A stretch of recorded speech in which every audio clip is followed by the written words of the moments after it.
Hoy abriremos un expediente muy espinoso. El metro y la polémica línea 12, presente y futuro de uno de los servicios de transporte más importante y más demandado en el mundo. Acompáñenos.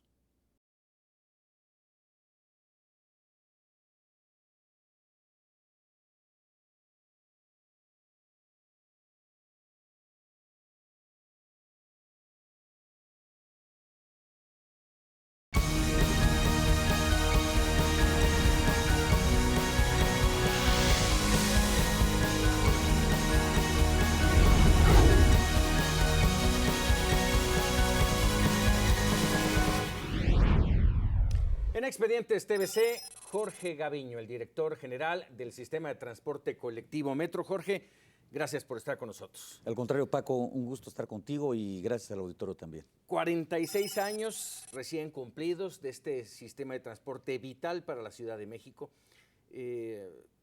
¿Cuál es el diagnóstico en este momento? Tú tienes escasamente 3 meses de haber tomado las riendas, de estudiarlo un poco más. ¿Cuál es el diagnóstico? Bueno, que es un gran sistema de transporte colectivo, que transportamos entre 5 millones y medio de pasajeros diarios. Pasajeros diarios es una barbaridad de transporte. Sí. Estamos hablando del cuarto metro del mundo en tamaño y en extensión. Solamente 3 países, en 3 ciudades, mueven más que en la Ciudad de México. Entonces es un gran sistema. Tiene muchas carencias. Dejamos de invertir muchos años en mantenimiento. Tenemos trenes que tienen 46 años, 40 años, 30 años. Los más modernos, sin contar los de la línea 12, son de 12 años de funcionamiento. Y ahí siguen. Y ahí siguen, pero además esos nuevos, los de la línea 2, que son los más modernos, tienen 1,500 kilómetros sin hacerle un mantenimiento mayor. A ver, ahorita vamos a entrar a ese punto tan importante. ¿Por qué no se hacen las cosas cuando te das cuenta que es necesario? Mencionaste la línea 12 y sin duda para el general de los mexicanos, no hablando exclusivamente de quienes usan el metro diariamente en la Ciudad de México, es un tema espinoso, ya lo decía yo a la entrada de este espacio. Polémica y, déjame decirlo, fraudulenta. Acabas de inaugurar 5 de las 11 estaciones y faltan todavía 6. ¿Qué pasó? Tú estuviste incluso en esta comisión que revisó toda la situación que había pasado con la línea 12. ¿Qué pasó? Bueno, fueron varios aspectos. Yo te resumiría 3 puntos básicos. Uno, falta de cuidado administrativo.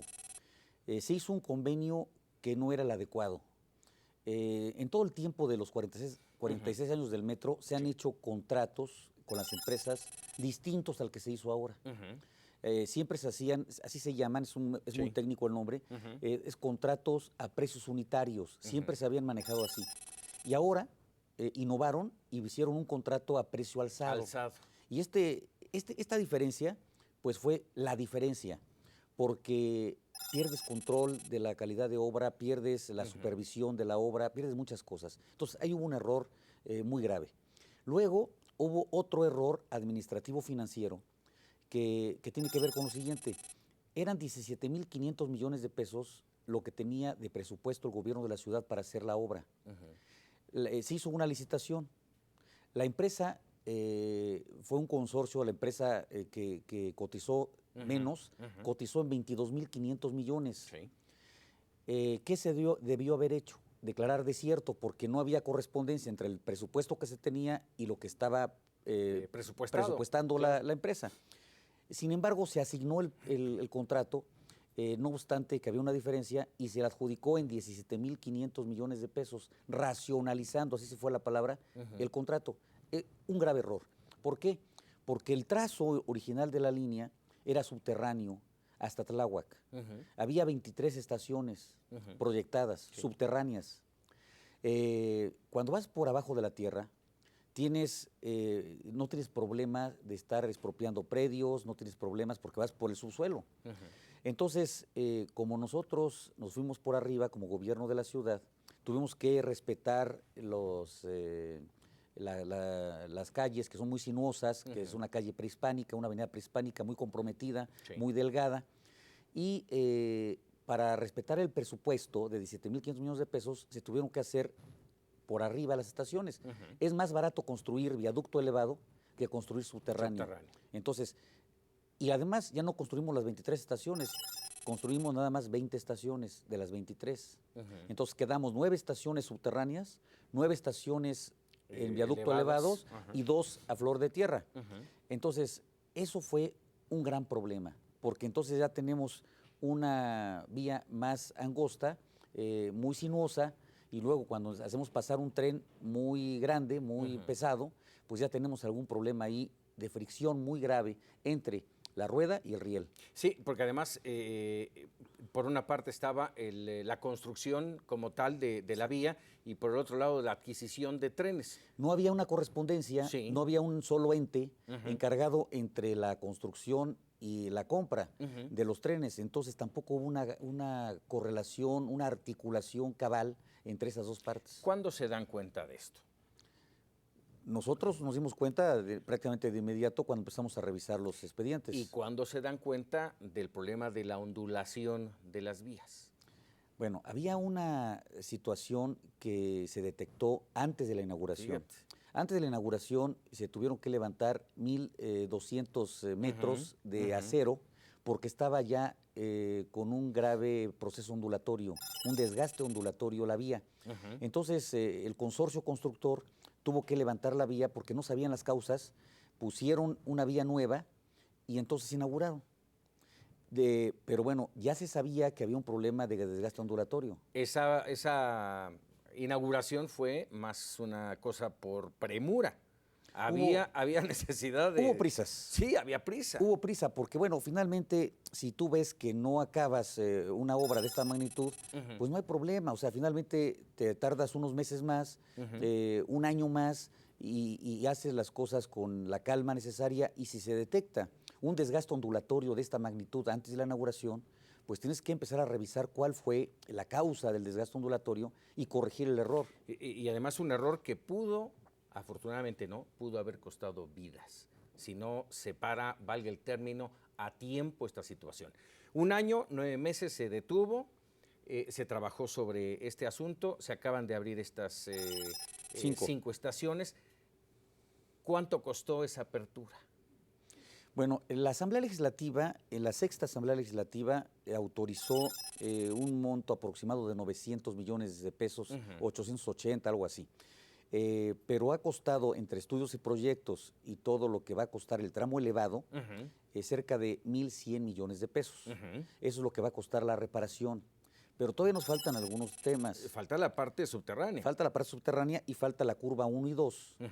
Que es donde está Tláhuac, donde están la terminal. Ya no es no son vías que comprometan el uso de los pasajeros, pero son donde se cambian los trenes, donde van a los talleres, y esa curva está muy cerrada.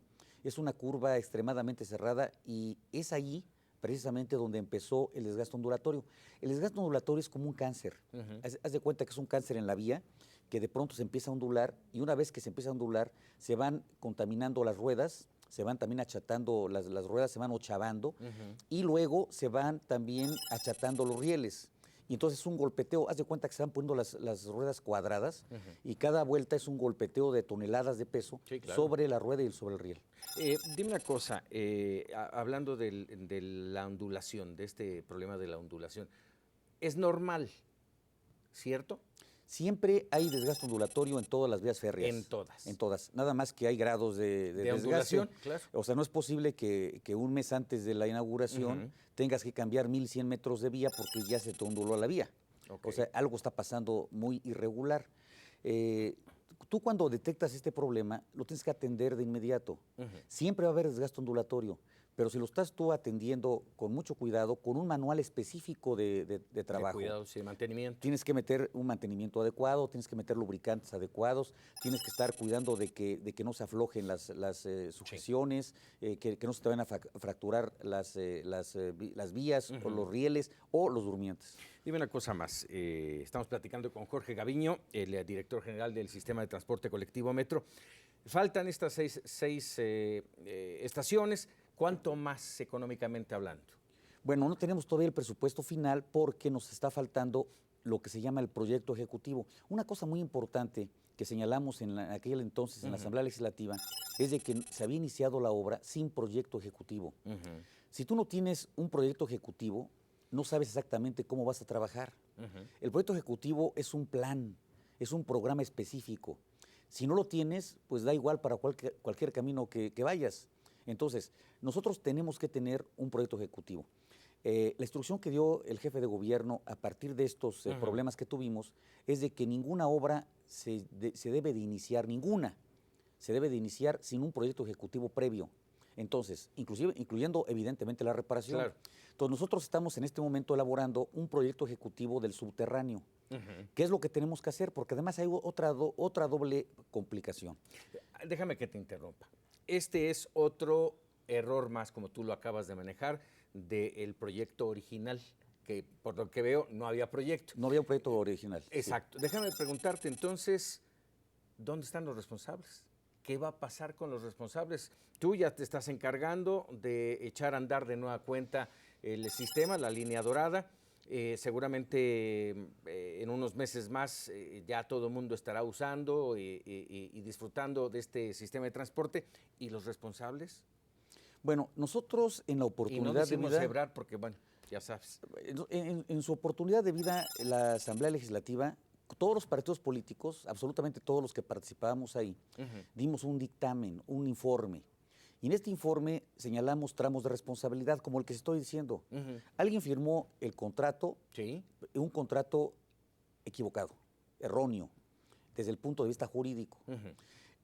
Alguien también omitió hacer un proyecto integral ejecutivo, porque nos dicen, bueno, es que hubo parte de proyectos por tramos, sí, pero para hacer una obra de este tamaño tienes que tener un proyecto integral. No se hizo en su momento determinado. Hay también un tramo de responsabilidad que implica a varios servidores públicos, ¿no? Yo no diría ninguno. Es un grupo de servidores públicos. Luego, el tema de que se está inaugurando con unas vías que ya se habían tenido que cambiar, sabiendo además que si estás haciendo lo mismo vas a causar el mismo efecto. Si quieres cambiar los efectos tienes que cambiar las causas, porque si las causas son las mismas los efectos van a ser idénticos. Entonces eso es lo que ocurrió. No se cambió las causas siguieron siendo las mismas y el desgaste ondulatorio se produjo meses después. Vamos a hacer una muy breve pausa. Jorge, te agradezco que nos des unos minutitos más. Regresamos, tenemos que hablar todavía mucho más del metro de la Ciudad de México. Volvemos en Expedientes TVC. Llegamos a detectar que en un recorrido se subían cerca de 10 bocineros en todo el trayecto. Entonces, esto era pues ya muy molesto, muy delicado. Ese problema se está resolviendo.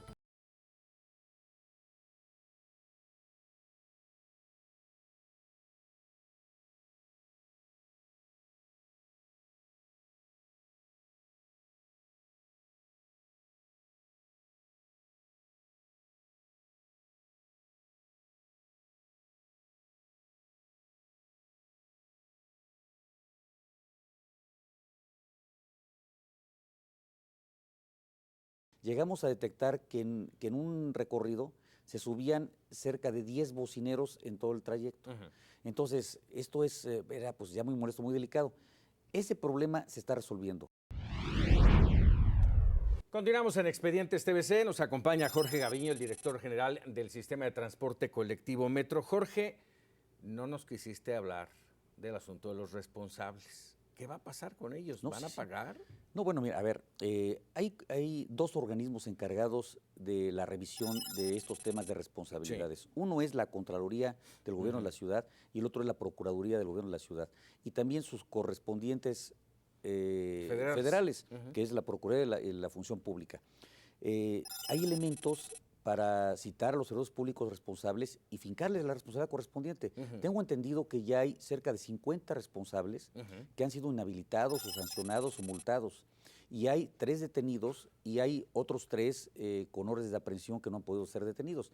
Es decir, se están haciendo las investigaciones y las procuradurías y las contralorías tendrán que hacer su trabajo. Claro. El nuestro es rehabilitar las cosas y que funcionen. ¿Para cuándo? Completa la línea dorada. Para noviembre, finales de noviembre. Finales de noviembre. No hay prisas. No hay prisas, sin prisas, pero sin pausas. Exactamente. Ahora, dime una cosa, en total, ¿cuánto se calcula entre la obra primaria y lo que le estamos invirtiendo ahora se va a gastar en esa línea? Yo creo que vamos a tener un gasto adicional de unos 800 millones de pesos para dejarla a punto.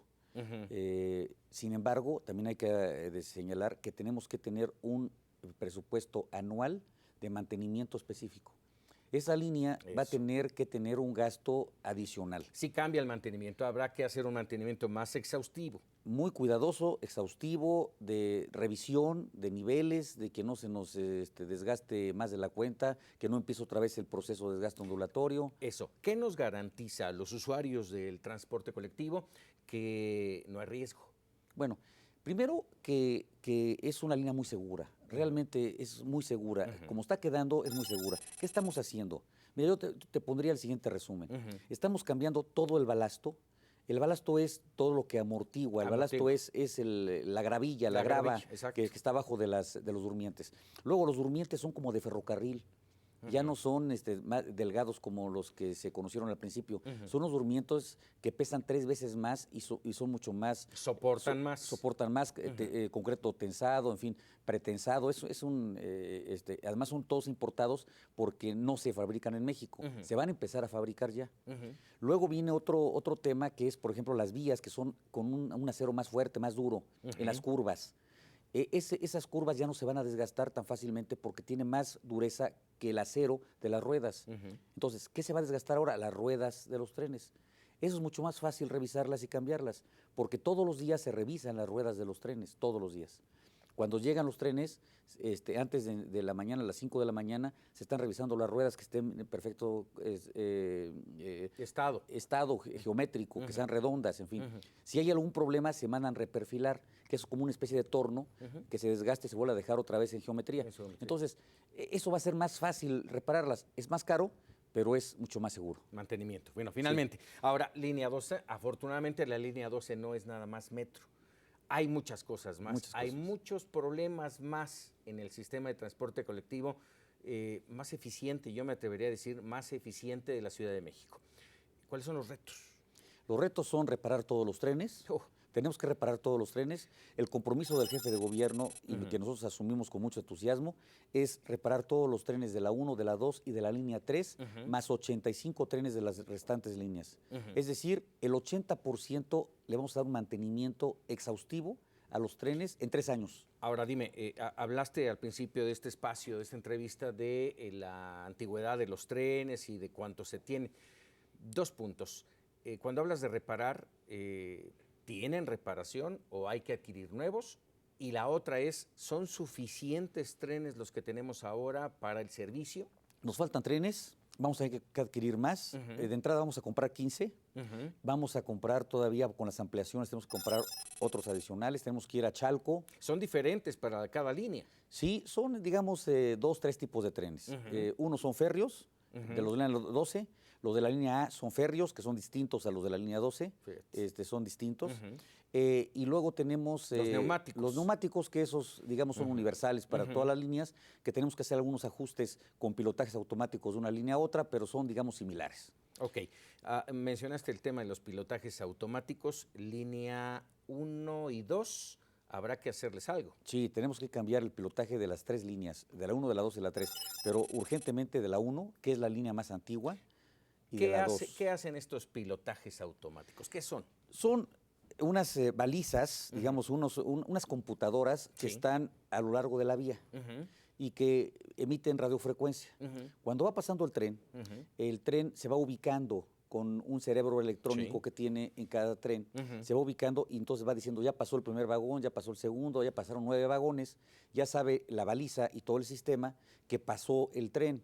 Y entonces nos va dando las velocidades, nos va indicando si el tren de adelante ya se detuvo. Les va enviando toda la información a los centros de control, que hasta donde entiendo son 4. Exactamente, son 4, dos que tenemos en Delicias, que es la calle, 1 que tenemos en la línea A y otro que tenemos en la 12, son 4. Tocaste un tema, voy un poco rápido porque el tiempo se nos va y nos consume. Y es importante. Línea A, otro problema que hay que resolver. Problemón. La Problemón. línea, acabamos de rehabilitar 9 estaciones, digo 5 estaciones, 5 estaciones, la que va a La Paz particularmente. Sí. Hay 2 estaciones que van al Estado de México. Esa línea lleva muchísima gente, cerca de 420,000, 450,000 usuarios diarios y prácticamente del Estado de México. Esta línea tuvo un problema muy grave de hundimientos diferenciales. De columpios. De columpios. Y tuvimos que suspender el funcionamiento y reparar toda esa, o sea, tuvimos que renivelar toda la vía. Tardamos 4 meses en realizarlo. Vamos a estar monitoreando todo ese trabajo. Y además otra cosa, allí tenemos trenes de 6 vagones y de 9 vagones. Vamos a resolver este problema creando 9 vagones solamente en todos los trenes para tratar de llevarnos más pasaje, homologarlos, llevarnos más pasaje y servir mejor a la población. ¿Para cuándo? Para diciembre. Ese es un compromiso que asumimos nosotros frente al jefe de gobierno. En diciembre tendremos ya 9 vagones en lugar de 6 y va a ser muy importante para los usuarios. Muy bien. Escurrimientos y llámese, yo no voy a decir encharcamientos, inundaciones en algunas estaciones de, si no mal recuerdo, la línea 2. Sí, tenemos graves inundaciones en todo el sistema. Son túneles que no les hemos dado mantenimiento. El principal enemigo de un túnel es el agua. Si se nos llega a inundar un túnel, se nos puede reblandecer todo el sistema, se nos exponen las varillas, el acero pierde su flexibilidad y perdemos todo el conjunto. Entonces, tenemos que dar un mantenimiento urgente a todo el túnel. Eso no se ve, pero lo tenemos que hacer, porque si no lo hacemos, estamos hipotecando el patrimonio de todos los mexicanos.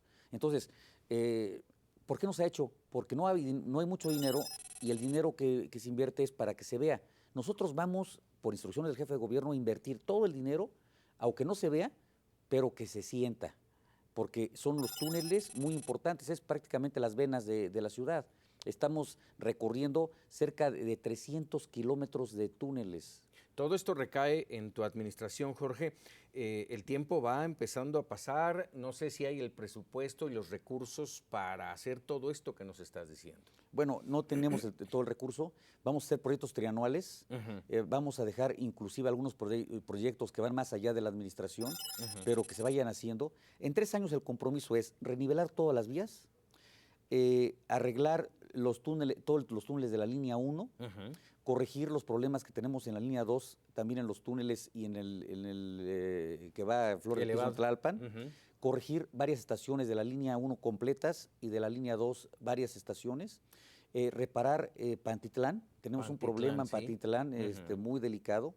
Recuérdanoslo, por favor. Bueno, hay asentamientos diferenciales en toda la estación y tuvimos que reestructurar. Tenemos que reparar filtraciones, una serie de situaciones. Es un problema lo que tenemos en Pantitlán. Además es una estación multilínea que conecta varias líneas. Conecta varias líneas y tenemos una gran cantidad de usuarios ahí, entonces tenemos que reparar esa con urgencia.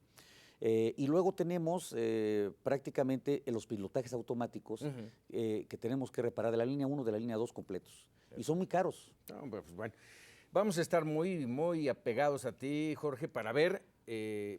no para analizar tu administración, sino para ver los avances, que creemos que conoces muy bien el sistema y que sabes dónde están los puntos más complicados, ¿no? Hay uno que no tiene que ver propiamente con la operatividad del sistema, pero que finalmente afecta.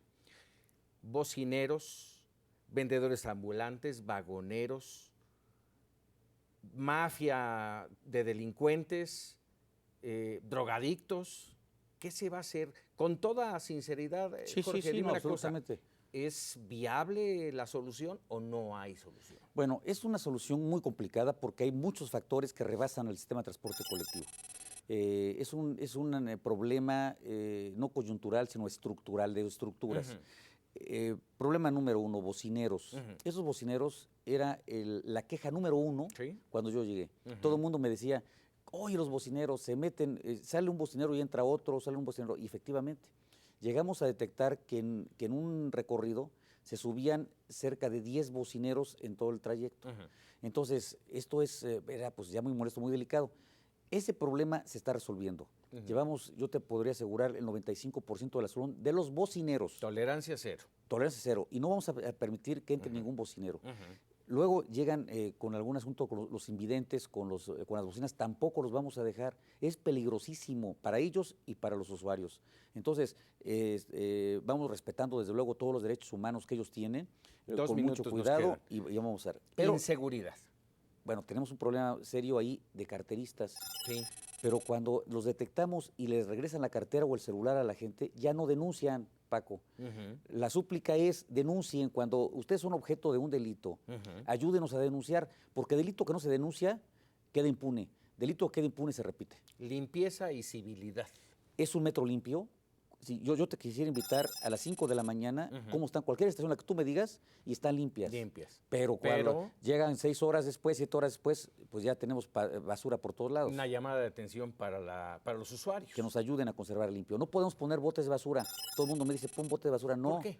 Primero, porque llegaría la gente con sus bolsas a tirarlas ahí.